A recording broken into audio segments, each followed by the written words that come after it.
ಅದು ಇನ್ವೆಸ್ಟಿಗೇಷನ್ ಎಲ್ಲಿಗೆ ಹೋಗಿದೆ ಅಂತೇಳಿ ಕೇಳಿದ್ರು ಇವ್ರ ಹತ್ರ ಏನೂ ಸಮಾಧಾನ ಇಲ್ಲ. 3 ದಿನ ಕೆಳಗೆ ಕೌಲ್ ಬಜಾರಲ್ಲಿ 11 ವಾರ್ಡಲ್ಲಿ 11 ಕಾರ್ಪೊರೇಟರ್ನ ಕರಿಬೇಕಂತೇಳಿ ನಿರ್ಧಾರ ಮಾಡಿರ್ತಾರೆ. ಈ ಎಕ್ಸಿಕ್ಯೂಟಿವ್ ಇಂಜಿನಿಯರ್ ಏನು ಮಾಡ್ಯಾರ, ಎಲ್ಲರಿಗೂ ಫೋನ್ ಮಾಡಿ ಮಾಡಿ ಎಲ್ಲರಿಗೂ ಫೋನ್ ಮಾಡಿ 10 ಜನ ಕರೀತಾರೆ, ನನ್ನ ಕರೆದಿಲ್ಲ. ಅದೇ ರೀತಿಯಾಗಿ ನಾನು ಎಕ್ಸಿಕ್ಯೂಟಿವ್ ಇಂಜಿನಿಯರ್ಗೆ ಫೋನ್ ಮಾಡಿ ಕೇಳಿದಾಗ ಏನಂದರೆ ನನಗೆ ಗೊತ್ತಿಲ್ಲ, ಕಮಿಷನರ್ ಗೊತ್ತು ಅಂತಾರೆ. ಕಮಿಷನರ್ಗೆ ಕೇಳಿದರೆ ನನಗೆ ಗೊತ್ತಿಲ್ಲ, ಎಕ್ಸಿಕ್ಯೂಟಿವ್ ಇಂಜಿನಿಯರೇ ಮಂಜುನಾಥ್ ಅವರೇ ಫೋನ್ ಮಾಡಿದ್ದಾರೆ ಅಂದರೆ. ನಮ್ಮ ವಾರ್ಡ್ ಏನು ಪಾಕಿಸ್ತಾನಲ್ಲಿದೆಯಾ? ರೆವಿನ್ಯೂ ನಮ್ಮ ವಾರ್ಡಲ್ಲಿ ಕೌಲ್ ಬಜಾರ್ ಭಾಗದಲ್ಲಿ 25ನೇ ವಾರ್ಡಲ್ಲಿ ರೆವಿನ್ಯೂ ಜಾಸ್ತಿ ಬರೋದು ನಮ್ಮ ವಾರ್ಡಿಂದ. ನನ್ನ ಡೈವರ್ಟ್ ಮಾಡಿ ಮೀಟಿಂಗ್ ಮಾಡ್ತಾರೆ. ಇದೇ ರೀತಿಯಾಗಿ 3 ಸಾರಿ ಮಾಡ್ತಾರೆ.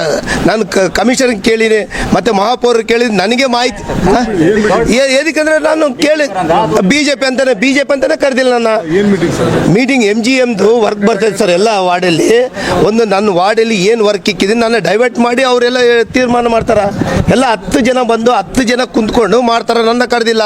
ನಾನು ಮಹಾಪೌರರಿಗೆ ಕೇಳಿನಿ, ಏನು ಸರ್ ನನಗೆ ಕರೆದಿಲ್ಲ ಅಂದರೆ ನನಗೆ ಮಾಹಿತಿ ಇಲ್ಲ ಅಂತ ಅವ್ರು ಆ ಉತ್ತರವನ್ನು ಕೊಟ್ಟಿದ್ದಾರೆ. ಅದೇ ರೀತಿಯಾಗಿ ನಾನು ಇವ್ರ ಕಮಿಷನ್ ಆಯುಕ್ತರಿಗೆ ಕೇಳಿದರೆ ಆಯುಕ್ತರು ಏನಂತಾರೆ, ನಾನು ಅಲ್ಲ ಕರೆದಿದ್ದು ಮಂಜುನಾಥ್ ಅಂತ. ಮಂಜುನಾಥ್ ಕೇಳಿದರೆ ಮಂಜುನಾಥ್ ನಾನಲ್ಲ, ಈ ಕಮಿಷನರ್ ಅಂತ ಹೇಳಿ ಒಬ್ಬರ ಮೇಲೆ ಒಬ್ಬರು ಹಾಕೊಂಡು ನನ್ನ ಡೈವರ್ಟ್ ಮಾಡೇ ಮಾಡ್ತಿದ್ದಾರೆ. ನಿಮ್ಮ ಮೀಟಿಂಗಲ್ಲಿ ನಾವು ಏನಾದ್ರು ಕೇಳ್ತೀವಲ್ಲ, ಬಿ ಜೆ ಪಿ ಕಾರ್ಪೊರೇಟರ್ಸ್ ಇದೀವಲ್ಲ, ನಮ್ಮನ್ನ ಒಂದೇ ಡೈವರ್ಟ್ ಮಾಡ್ತಿದ್ದಾರೆ. ಕೌಲ್ ಬಜಾರ್ ಭಾಗದಲ್ಲಿ ನಾನು ಒಬ್ಬನೇ ಗೆದ್ದಿರೋದ್ರಿಂದ